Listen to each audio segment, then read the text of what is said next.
Hey guys, we're going to go over a federal statute today, and let me show you some ways that you can use that statute to further your research. All right, so I'm going to start typing in a number for a federal statute, and once I start typing it in, Lexis will search it.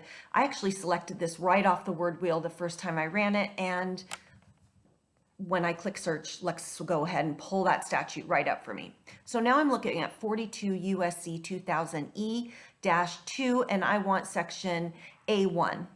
So I'm looking at this, and let's get as much as you can from this screen. When I want to find some references immediately to this statute, then I can go to the notes of decisions. Sometimes you'll see that written as case notes, but that's where you want to go. And then we go through this list with a fine-tooth comb to try to find the section that best talks about our issue. Now, I might come on down, and I'm really taking my time here to make sure that I find everything. If I see something that has to do with my topic, then I might want to go in. Now, maybe there's oftentimes there's not just one of these that I want to go into. I want to look at a few of these sections. So again, take a fine-tooth comb to this and really take your time going through this list. And then once you find a section you want, go ahead and jump down, and you'll start getting some immediate cases that discuss that particular part of the statute in more detail.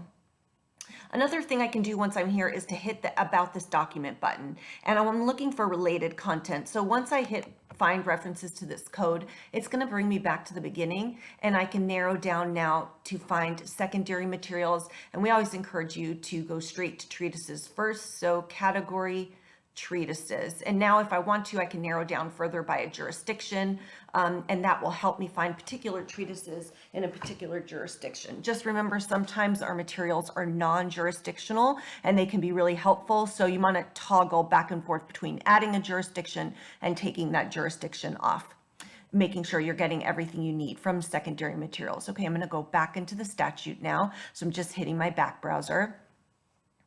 And here we are, we're back in the statute.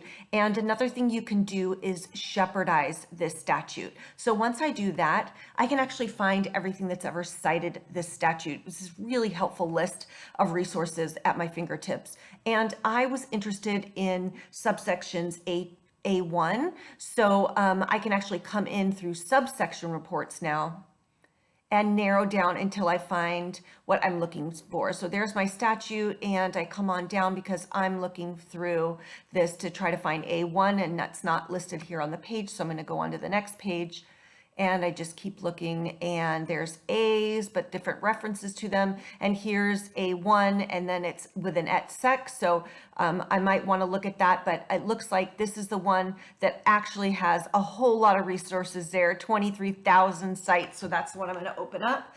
And now I can narrow down, of course, with all my filters off here to the side. So I want to take a look at a particular court. I can narrow to my jurisdictions in here, and I can narrow down even further to terms. I highly recommend that you enter some extra terms in here that have to do with your fact pattern. So you're narrowing down for a particular jurisdiction and cases that have terms in it similar to your own. And you know that all of those cases will cite the statute you need. So we're in your Shepherd's report now. Again, I'm going to back up, and I'm going to come back into the statute again so you can look at a few more things that we can do from the statute itself. So here we are back in the statute.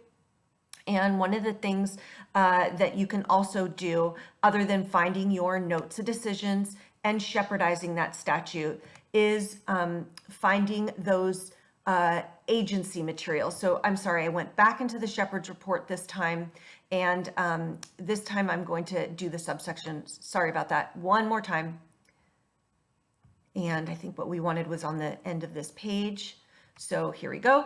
And now I'm looking for, in my report, I'm going to scroll down here, because below where it says the courts, you're going to actually have those agency decisions. So here's where I can find particular agency decisions that have to do with the EEOC that may discuss this particular statute, and not just the statute in general, but of course my subsection. So that's the easiest way to get to agency materials that talk about your statute, is to use your Shepherd's report, come down through court, and find those agency decisions here.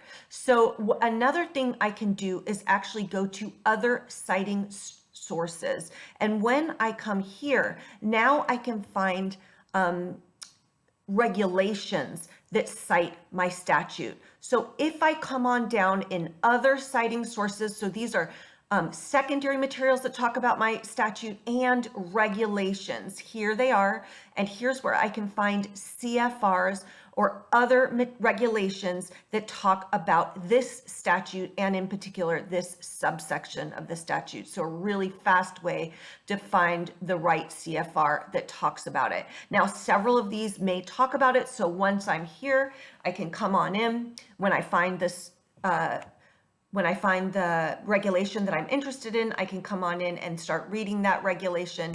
And then that regulation itself will have notes that talk about it. And I can shepherdize that regulation. So just like statutes, we can find notes to discuss the regulation below that regulation, and also Shepherd's reports that find citing sources to that regulation. Please email me for further training. I'm here to help.